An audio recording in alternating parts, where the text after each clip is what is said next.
Hello' student, আজিৰ এইটো ক্লাছত আমি কি কৰিম সেইটো তুমি অলৰেডি থাম্বনেইল চাই গম পাইছা হয়নে? আমি কৰিম আজি ক্লাছ 9ৰ ছায়েন্সৰ কিছুমান ইম্পৰ্টেণ্ট কুৱেশ্যন কাৰ কাৰণে এনুৱেল এক্সামৰ কাৰণে এইবিলাক পঢ়িবা, বাকী পঢ়াৰ প্ৰয়োজন নাই। অ'কে, চ' কথা হ'ল অলৰেডি মই এটা পাৰ্ট আপলোড কৰিছোঁ, ঠিক আছে? এটা পাৰ্ট আপলোড কৰিছোঁ, সেই পাৰ্টটো চাই ল'বা, চেনেলৰ ভিতৰত যাবা, চাই ল'বা, ঠিক আছে? আৰু এইটো হ'ব আমাৰ ছেকেণ্ড পাৰ্ট। আমি হাফ ইয়াৰলিৰ কাৰণে এটা পাৰ্ট আপলোড দিছিলোঁ আৰু সেইটো তোমাৰ অভাৰঅল চব চেমি, ঠিক আছে? গতিকে আমি যিকেইটা চেপ্টাৰ বাকী আছিল সেইকেইটা আমি কৰিম। বহুত ষ্টুডেণ্ট মোক কমেণ্ট কৰিছে। অ'কে, চাবা, এইটো হ'ল আমাৰ মেইন কিতাপ হয়নে? মেইন কিতাপ আমি অলৰেডি কিছুমান চেপ্টাৰ কৰিছোঁ ইম্পৰ্টেণ্ট। আজি আমি কেইটামান বাকী আছে চেপ্টাৰ, সেইকেইটা কৰিম। আগৰ ভিডিঅ'টো চাবা। অ'কে,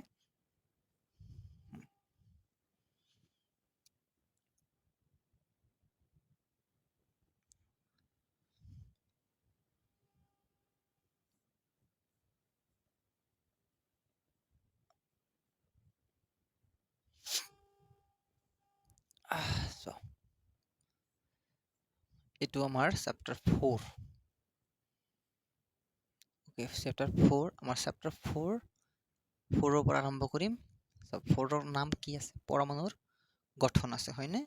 চেপ্টাৰ 4ৰ নাম কি আছিল? পৰমাণুৰ গঠন আছে। এইটো এটা বহুত ধুনীয়া চেপ্টাৰ হয় আৰু এই চেপ্টাৰত ইম্পৰ্টেণ্টবিলাক আলোচনা যদি মই কৰোঁ তেনেহ'লে আমি কৰিব লাগিব কি জানা? আমি কৰিব লাগিব ফাৰ্ষ্ট পঢ়িবা তুমি এইটো পঢ়িবা যে কেনেল ৰশ্মি কি। অ'কে, ফাৰ্ষ্ট পঢ়িবা কেনেল ৰশ্মি কি। তাৰপিছত থমছনৰ পৰমাণু আৰ্হিতকৈ ৰাদাৰফৰ্ডৰ পৰমাণু আৰ্হি বেছি ইম্পৰ্টেণ্ট হয়। ৰ'বা কৈ দি আছোঁ। অ'কে, যে এনেকুৱা এইটো পঢ়িবা যে যিটো তোমাৰ হেৰি আছিলে, ৰাদাৰফৰ্ড আছিলে বিজ্ঞানী। এই ৰাদাৰফৰ্ডৰ মতে যেতিয়া তেওঁ আলফা কণা বিচ্ছুৰণ পৰীক্ষা কৰিলে, অ'কে, যেতিয়া আলফা কণা বিচ্ছুৰণ পৰীক্ষা কৰিলে তেতিয়া তেওঁ কি কি সিদ্ধান্ত গ্ৰহণ কৰিছিল? চোৱা, আলফা কণা বিচ্ছুৰণ পৰীক্ষাটোৰ পৰা ৰাদাৰফৰ্ডে কি সিদ্ধান্ত গ্ৰহণ কৰিছিল? এইবিলাক সিদ্ধান্ত হয়নে? এই তিনিটা সিদ্ধান্ত আমি পঢ়িব লাগিব। ডাইৰেক্টলি তোমাৰ ইয়াৰ পৰা কুৱেশ্যন অহা দেখা যায়। অ'কে, ডাইৰেক্টলি কুৱেশ্যন অহা দেখা যায়, কোনো ধৰণৰ টেনশ্যন নাই। আৰু এইটো চাবা যে ৰাদাৰফৰ্ডে তেওঁৰ পৰীক্ষাটোৰ ভিত্তিত পৰমাণুৰ নিউক্লিয় আৰ্হি এটা আগবঢ়াইছিল। ইয়াৰ বৈশিষ্ট্যবোৰ আছিল তাৰ নিউক্লিয়াছৰ কাৰণে পৰমাণুটো যদি পৰমাণু হয় ইয়াতে কি থাকে? ধনাত্মক আধান নিউক্লিয়াছ থাকে হয়নে? চ' এই নিউক্লিয়াছৰ বিষয়ে তেওঁ তিনিটা ধাৰণা দিছিল, তিনিটা কথা কৈছিলে। সেই তিনিটা ইম্পৰ্টেণ্ট হয়, এনেকৈ কুৱেশ্যনটো আহি যায়। তাৰপিছত তোমাৰ কুৱেশ্যন আহে এনেকৈ আহে যে ৰাদাৰফৰ্ডৰ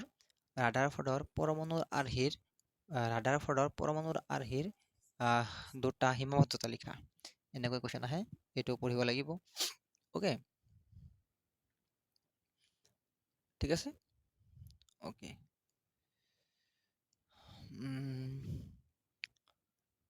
ঠিক আছে। ৰাদাৰফৰ্ড আৰু এই নিলছ বৰ আৰু ৰাদাৰফৰ্ডৰ পৰমাণুৰ আৰ্হিটো বেছি ইম্পৰ্টেণ্ট হয়, ঠিক আছে? বৰৰ পৰমাণুৰ আৰ্হিটো পঢ়িব লাগিব। বৰৰ পৰমাণুৰ আৰ্হিটো পঢ়িবা যে তেওঁৰ আৰ্হি কেনেধৰণৰ আৰ্হি আছিলে, পৰমাণুৰ আৰ্হি তলৰ স্বীকাৰ্যসমূহ আগবঢ়াইছিল। এই স্বীকাৰ্যবিলাক পঢ়িব লাগিব, ইম্পৰ্টেণ্ট কিন্তু নাভাবিবা যে এনেই কৈ আছোঁ, ঠিক আছে? ইম্পৰ্টেণ্ট হয় কাৰণে কৈ আছোঁ, ঠিক আছে? তাৰপিছত এইটো পঢ়িবা যে এটা পৰমাণুৰ যিবিলাক কক্ষপথ থাকে, যিটো শেল থাকে, সেইবিলাকৰ নাম কি হয়? KLM হয়, হয়নে? কে মানে এটা কক্ষপথ, প্ৰথম কক্ষপথ, দ্বিতীয় কক্ষপথ, তৃতীয় কক্ষপথ, চতুৰ্থ কক্ষপথ, এইবিলাক পঢ়িব লাগিব। অ'কে,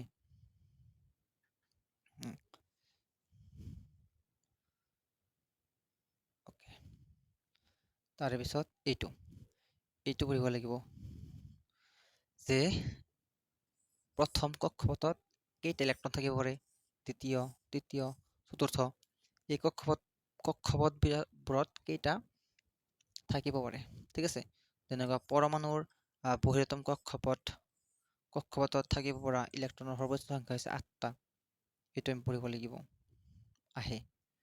আৰু আটাইতকৈ ইম্পৰ্টেণ্ট হৈছে তোমাৰ যোজ্যতা। অ'কে, ভেলেঞ্চি। যোজ্যতা কিন্তু তোমাৰ অত্যাধিক ইম্পৰ্টেণ্ট হয়। এই যোজ্যতাটো তোমাৰ লাগিব। তোমাৰ ডাইৰেক্টলি দি দিব যে ছ'ডিয়ামৰ যোজ্যতা কিমান বা মেগনেছিয়ামৰ যোজ্যতা কিমান, এনেকুৱা ডাইৰেক্টলি কুৱেশ্যন নহয়, দেখা যায়, ঠিক আছে, আহে পৰীক্ষাত, নাভাবে যে নাহে, আহে কিন্তু ভেলেঞ্চিৰ বিষয়ে জানিব লাগিব। অ'কে,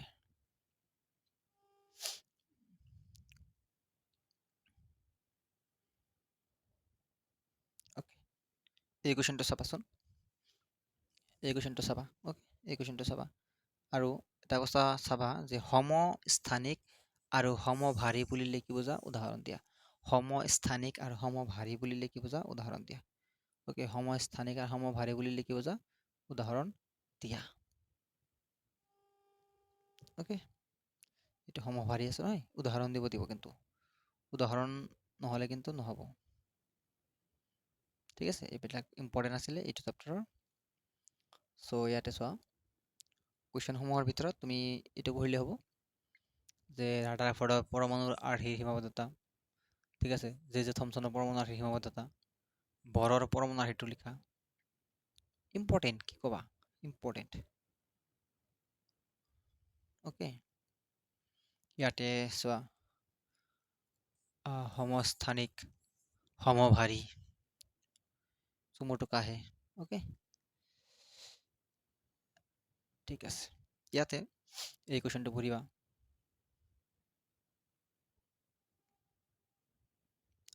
ৰ'বা, 12 নম্বৰ কুৱেশ্যনটো পঢ়িবা, অ'কে, 12 নম্বৰ কুৱেশ্যন পঢ়িবা, তাৰেপিছত এই 10 নম্বৰ কুৱেশ্যনটো পঢ়িবা, তাৰেপিছত ইয়াৰে পৰা 14 নম্বৰৰ পৰা কিন্তু, অ'কে, 14 নম্বৰৰ পৰা কিন্তু MCQ আহে, 14 নম্বৰৰ পৰা কি আহে, MCQ আহে। আৰু এই কুৱেশ্যনটো চাবা, Cl মাইনাছত যোজক ইলেক্ট্ৰনৰ সংখ্যা, যোজক ইলেক্ট্ৰনৰ সংখ্যা কেইটা, Cl মাইনাছত, এইটো চাবা।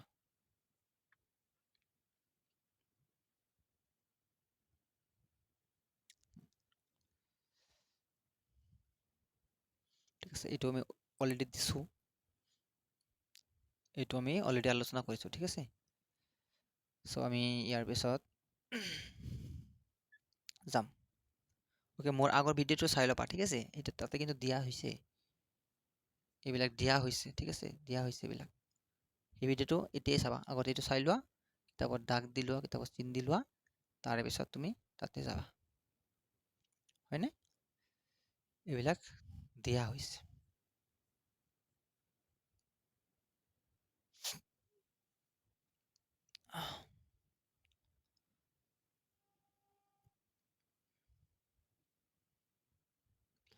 কিন্তু এইটো দিয়া হোৱা নাই, এইটো আমি আলোচনা কৰিম, ঠিক আছে। জীৱৰ বিচিত্ৰতা, ডাইভাৰ্চিটি ইন লিভিং অৰ্গেনিজম, বহুতো জীৱ থাকে নে, সকলো জীৱ কি একেই নেকি, বেলেগ বেলেগ হয় নে নহয়? কিছুমান মানুহৰ চকু কলা, কিছুমানৰ নীলা, হয়নে? কিছুমানৰ কাণ সৰু, কিছুমানৰ কাণ ডাঙৰ,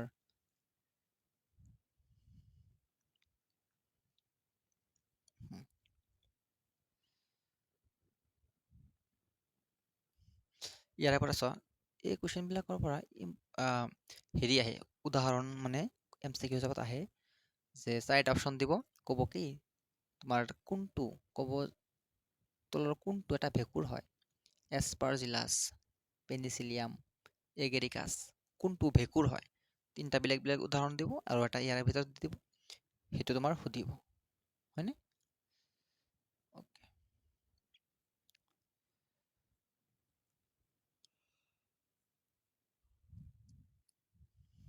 ইম্পৰ্টেণ্ট হয় কিন্তু, ইয়াতে নগ্নবীজ উদ্ভিদ, গুপ্তবীজ উদ্ভিদৰ মাজত পাৰ্থক্য, এইবিলাক আহে, ঠিক আছে, এইবিলাক আহে। কোনটো এটা বলয়ী প্ৰাণীৰ উদাহৰণ, এইবিলাক আহিব, এক্সাম্পলবিলাক আটাইতকৈ বেছি ইম্পৰ্টেণ্ট হয়, ঠিক আছে।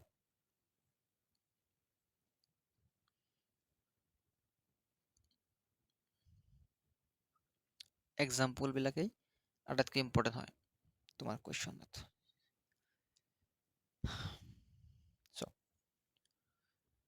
উভচৰ আৰু সৰীসৃপ প্ৰাণীসমূহৰ মাজত পাৰ্থক্য কি? এইটো চাবা।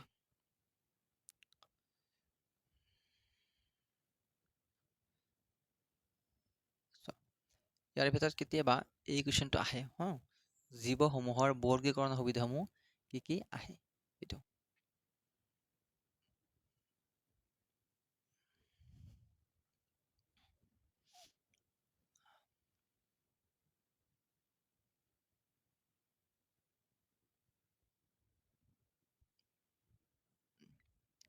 ইয়াতে এক্সাম্পলবিলাক চাব লাগিব বেছিভাগ, ঠিক আছে।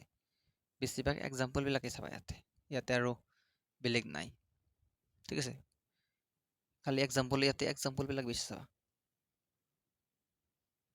কোনটো কোন ধৰণৰ প্ৰাণী হয় এইটো অলৰেডি আমি কৰিছোঁ, অ'কে হয়নে? এইটো কৰিছোঁ না অলৰেডি, কোৱাচোন। কৰিছোঁ, অলৰেডি কৰিছোঁ আমি ইয়াতে। 8 নম্বৰটো কৰিছোঁ, এইবিলাক গ্ৰাফ এইবিলাক দেখুৱাই দিছোঁ।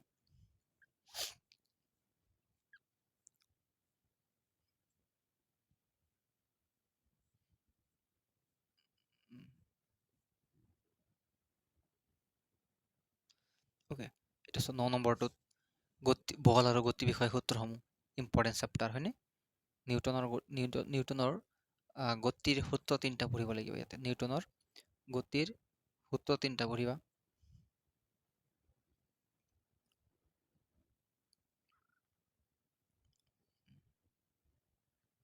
নিউটনৰ গতিৰ সূত্ৰ, গতি বিষয়ক দ্বিতীয় সূত্ৰ, গতি বিষয়ক প্ৰথম সূত্ৰ, এইবিলাক পঢ়িবা। আৰু এই তোমাৰ গতি বিষয়ক দ্বিতীয় সূত্ৰৰ গাণিতিক ৰূপ, গতি বিষয়ক তৃতীয় সূত্ৰৰ গাণিতিক ৰূপ, এইটো আমাৰ আহে ডাইৰেক্টলি আহে, অ'কে, ডাইৰেক্টলি আহে নিৰ্ণয় কৰা। আৰু ইয়াতে তোমাৰ অংক, অ'কে, অংক কিন্তু এটা অংক কিন্তু আহিবই 100% চিয়'ৰ, এটা অংক আহিব 100% চিয়'ৰ, ঠিক আছে। তুমি ভাবি লোৱা যে 100% চিয়'ৰ হয় এটা অংক 2 মাৰ্কৰ আহিবই, হয়তো 8 নম্বৰ চেপ্টাৰৰ পৰা আহিব বা 9 নম্বৰ চেপ্টাৰৰ পৰা আহিব।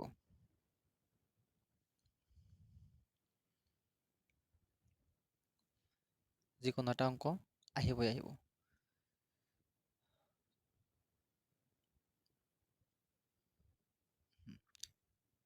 এই টপিকটো আমাৰ কাৰণে বহুত ইম্পৰ্টেণ্ট হয়, ঠিক আছে।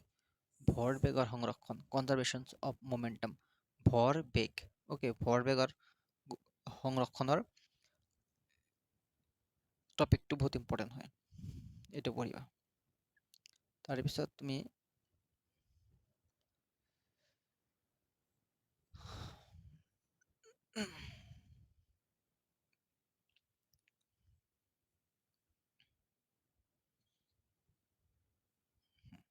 এই অংকটো এক্সাম্পলৰ অংক বেছি ইম্পৰ্টেণ্ট হয়, তথাপিও এই অংকটো তুমি চাব পাৰা ইম্পৰ্টেণ্ট বুলি, ঠিক আছে। কিন্তু এক্সাম্পলৰ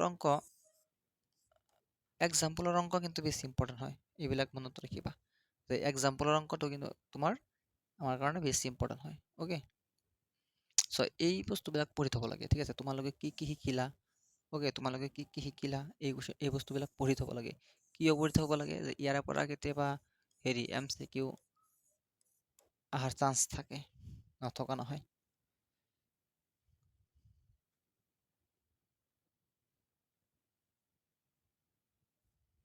অ'কে, চ' কুৱেশ্যন আমি চাওঁ অনুশীলনীত।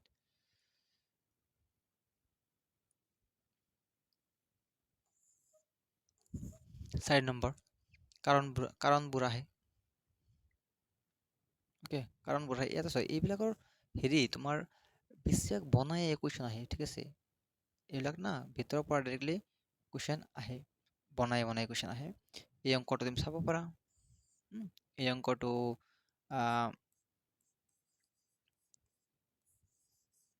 অংকটো ইম্পৰ্টেণ্ট আছে।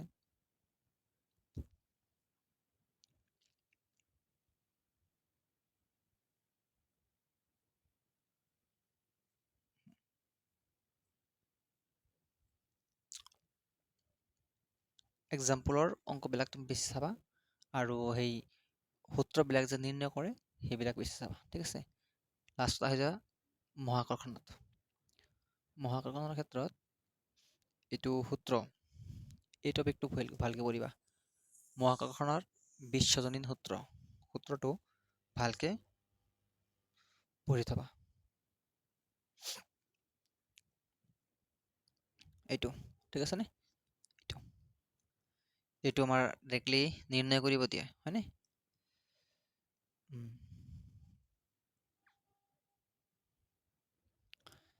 আৰু ফ্ৰী ফল, এই মুক্ত অধোগমন কি? এইটো আহে।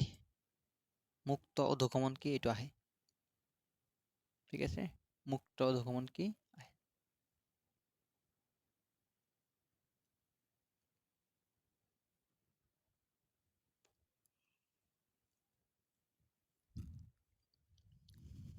এই কুৱেশ্যনটো চোৱাচোন। এই কুৱেশ্যনটো চাবা, উদাহৰণ 10.2 এই কুৱেশ্যনটো ইম্পৰ্টেণ্ট আছে। ঠিক আছে? এই কুৱেশ্যনটো আহে। এই কুৱেশ্যনটো ইম্পৰ্টেণ্ট আছে, আহে কিন্তু। অ'কে? আৰু এই দুটা কুৱেশ্যন চাব লাগিব আমি। ঠিক আছে? মুক্ত অধোগমন মানে কি আৰু মধ্যাকৰ্ষণিক ত্বৰণ মানে কি বুজা? দুইটা কুৱেশ্যনে চাব লাগিব, আহি যায়।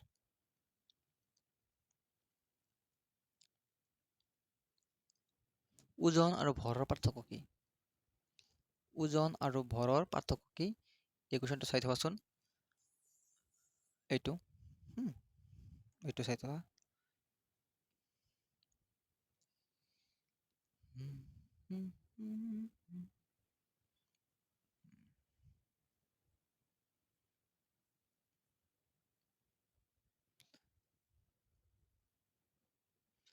আৰু ইয়াতে এইটো প্লাবিতা মানে কি?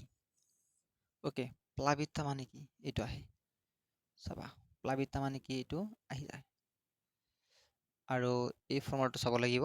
এই ফৰ্মুলাটো চাবা যে আপেক্ষিক ঘনত্ব মানে কি? বস্তুটোৰ ঘনত্ব হৰণ পানীৰ ঘনত্ব আহে।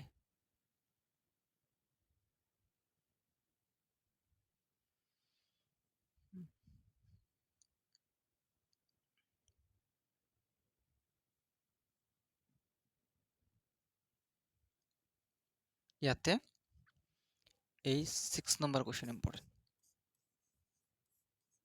ঠিক আছে না? এই 6 নম্বৰ কুৱেশ্যনটো বেছি ইম্পৰ্টেণ্ট।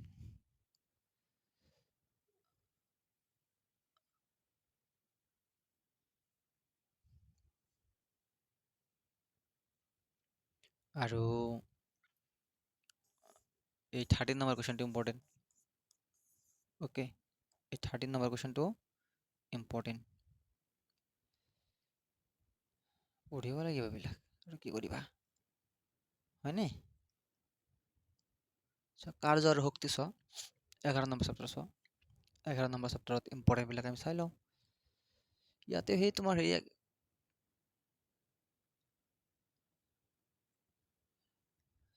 হেৰি আহে, অংকবিলাক আহে, বুজিছা? অংকটো আহিবহি, অংকৰ বাহিৰে আৰু কি আছে ইয়াতে? ফিজিক্স মানেই অংক হয়নে? ফিজিক্স মানেই অংক। ফিজিক্স মানেই অংক। এই কুৱেশ্যনটো এইবিলাক অংক হয়। এটা কথা মনত ৰাখিবা, অংক সদায় এক্সাম্পলৰ বিলাকেই বেছি ইম্পৰ্টেণ্ট হয়। এক্সাম্পলৰ অংক সদায় বেছি ইম্পৰ্টেণ্ট হয়।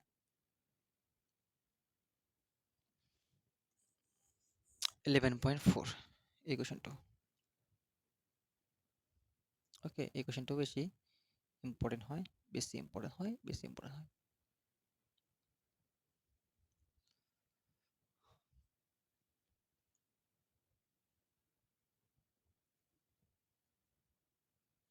আৰু এই চিত্ৰ থকা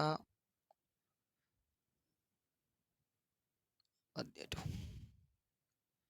অ'কে, আৰু এইটো ইম্পৰ্টেণ্ট হয় বহুত বেছি। কোৱাচোন কোনটো? শক্তিৰ সংৰক্ষণৰ সূত্ৰ, law of conservation of energy. শক্তিৰ সংৰক্ষণৰ সূত্ৰ, এইটো ইম্পৰ্টেণ্ট হয় বহুত বেছি। চ' এইটো পঢ়ি যাবা। শক্তিৰ সংৰক্ষণৰ সূত্ৰটো বহুত বেছি ইম্পৰ্টেণ্ট হয়, এইটো ইম্পৰ্টেণ্ট। আৰু ইয়াৰ ভিতৰত চাব লাগিব ক্ষমতা কাক বোলে? কাৰ্য কৰাৰ হাৰকে ক্ষমতা বোলে হয়নে?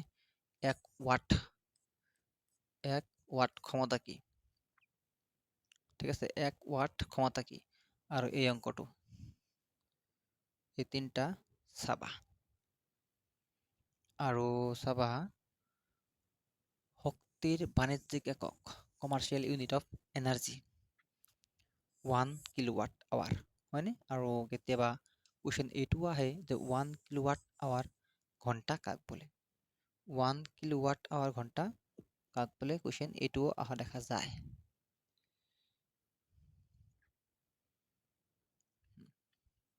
চ' এই চাগতে আমি এই অংকটো পঢ়ি থব লাগিব। আহি যায় যে, হয়নে? আহি যায় শক্তি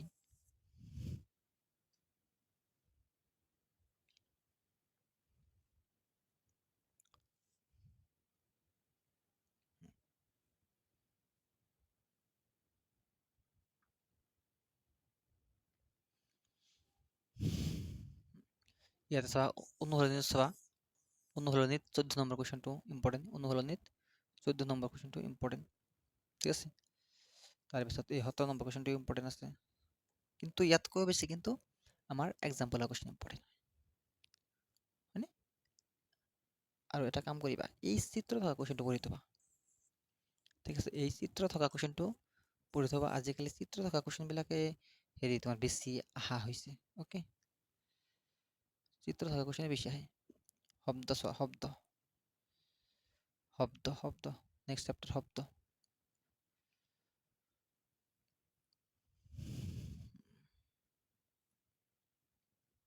নেক্সট চেপ্টাৰ হৈছে শব্দ।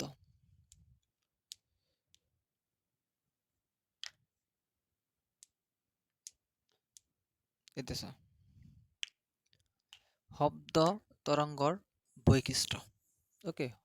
Characteristics of A sound wave. শব্দটো কোন আকাৰত আহে? তৰংগ আকাৰত আহে, হয়নে? ইয়াতে কেতিয়াবা হেৰি তোমাৰ আহি যায় যে কম্পনাংক বুলি লিখিব যা, বিস্তাৰ বুলি লিখিব যা, এই দুটা অহা দেখা যায়, ঠিক আছে? এই দুটা পঢ়িব লাগিব।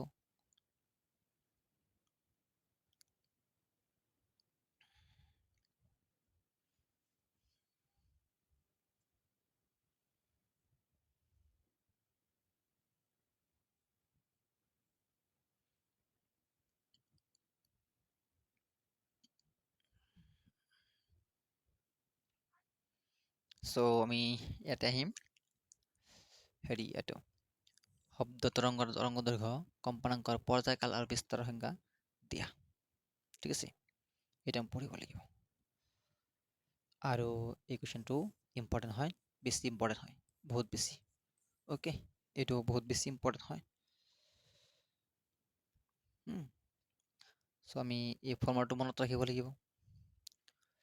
এইটো ফৰ্মুলা আছে নহয়, এইটো মনত ৰাখিব লাগিব, হয়নে? বা এই ফৰ্মুলাটো আমি মনত ৰাখিব লাগিব, আহে।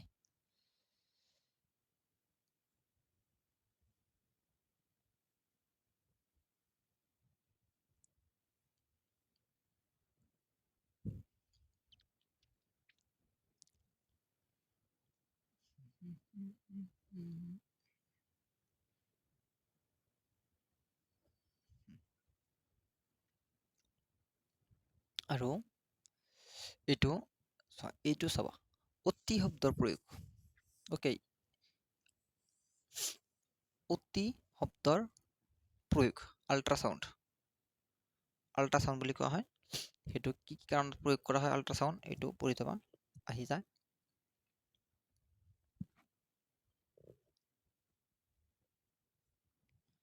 আৰু এইটো চাবা, সাধাৰণতে মানুহৰ কাণৰ শ্ৰাব্য পৰিঘৰ কি, মানে 20ৰ পৰা 20,000 হাৰ্জ, 20ৰ পৰা 20,000 হাৰ্জ। আৰু ইয়াতে এইটো পঢ়িবা, সোনাৰ কি, সোনাৰ কি, সোনাৰ, অ'কে? সোনাৰ কি, সোনাৰ কি, এইটো পঢ়িব লাগিব।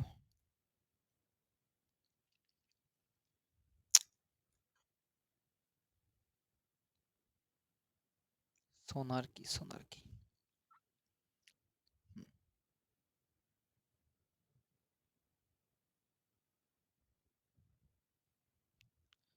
ইয়াতে ইম্পৰ্টেণ্টৰ ভিতৰত যদি পঢ়িব লাগে ন, তেতিয়া আমি পঢ়িম অনুৰণন কাক বোলে? ইয়াক কেনেকৈ কমাব পাৰোঁ?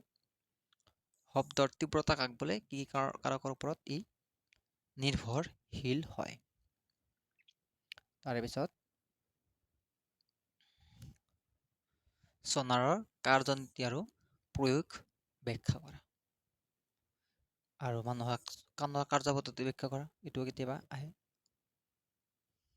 চিত্ৰ সহকাৰে। কেতিয়াবা চিত্ৰ পদ্ধতি কাণৰ চিত্ৰ সহকাৰে পদ্ধতি ব্যাখ্যা কৰা, চিত্ৰ সহকাৰে কাৰ্য পদ্ধতি ব্যাখ্যা কৰা বুলি দি দিয়ে কেতিয়াবা। এইটো আমি কৰিছো। অকে, এইটো আমি অলৰেডি কৰিছো।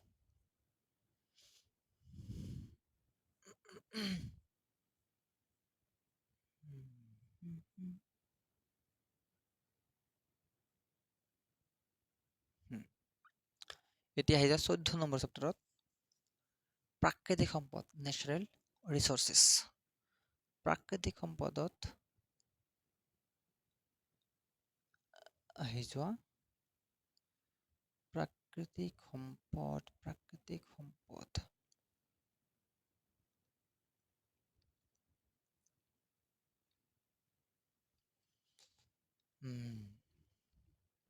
প্ৰাকৃতিক সম্পদত আহি যোৱা ইয়াত চোৱা,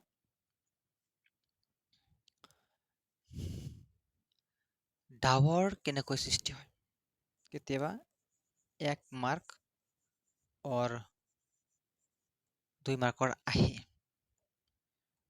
1 মাৰ্ক বা 2 মাৰ্ক আহে, ঠিক আছে। আৰু এই কুৱেশ্যনটোতো ইজিয়ে হয়, জীৱসমূহক পানীৰ কিয় প্ৰয়োজন হয়? পানীৰ প্ৰয়োজন কিয় হয় নহয়? পানীৰ প্ৰয়োজন কিয়? এইটো সুধিব লগা কথা নেকি? হা, পানীৰ প্ৰয়োজন কিয় হয়?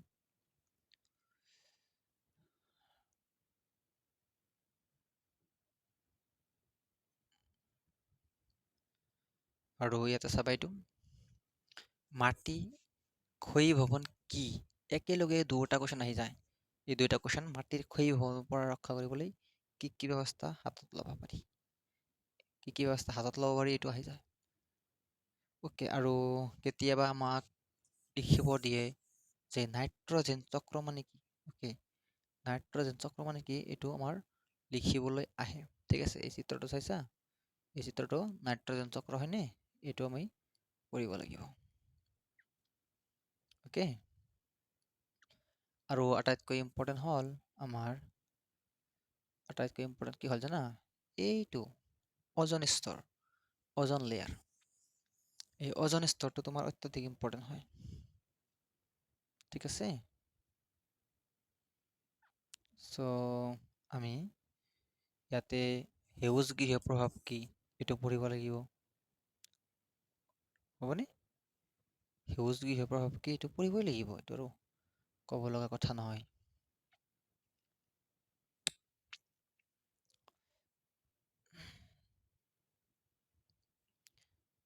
লাষ্ট চেপ্টাৰত আহি যোৱা, খাদ্য সম্পদৰ উৎকৰ্ষ সাধন। ইয়াতে আহি যোৱা,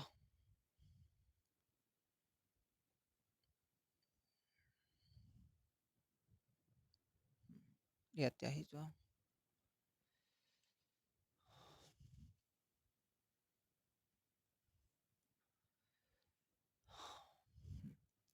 জৈৱিক সাৰ আৰু কৃত্ৰিম সাৰৰ মাজত পাৰ্থক্য চাবা। জৈৱিক সাৰ আৰু কৃত্ৰিম সাৰৰ মাজত পাৰ্থক্য চাই দিবা। চ' কৃত্ৰিম সাৰ আৰু জৈৱিক সাৰৰ মাজত পাৰ্থক্যৰ ভিত্তিত আমি এই কুৱেশ্যনটো চাব পাৰোঁ হা। মাটিৰ উৰ্বৰতা ৰক্ষা কৰা জৈৱ সাৰ আৰু কৃত্ৰিম সাৰৰ প্ৰয়োগৰ ভূমিকাৰ মাজত তুলনা কৰা। এইটো আমাৰ পৰীক্ষাত আহিব পাৰে।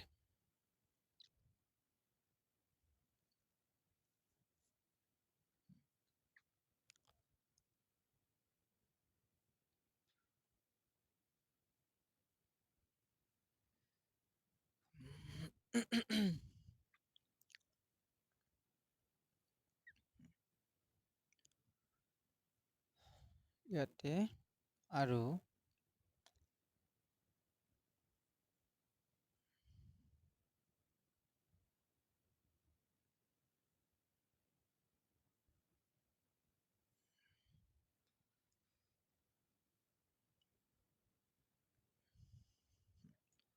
ইয়াতে চোৱা জিনীয় সাল সলনি কৌশল কি ই কৃষি পদ্ধতিত কিয় উপযোগী? আৰু ইয়াতে চোৱা পথাৰত কিয় জৈৱ সাৰ আৰু কৃত্ৰিম সাৰ প্ৰয়োগ কৰা হয় এইটো চাবা, হয়নে? তাৰপিছত তোমাৰ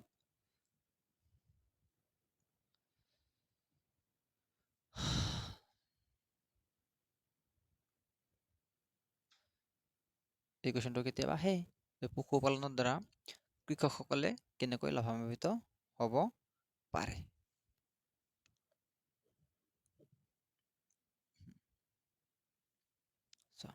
গতিকে এইখিনি আমাৰ আছিলে কুৱেশ্যন এনচাৰ, ঠিক আছে? এইখিনি আছিলে। চ' তোমালোকৰ বন্ধুবৰ্গৰ লগত শ্বেয়াৰ কৰি দিয়া যাতে তেওঁলোকৰ ভাল হয়, হয়নে? তোমাৰো ভাল হ'ব, তোমাৰ বন্ধুৰো ভাল হ'ব, হয় কি নহয়? গতিকে ঠিক আছে, থেংক ইউ।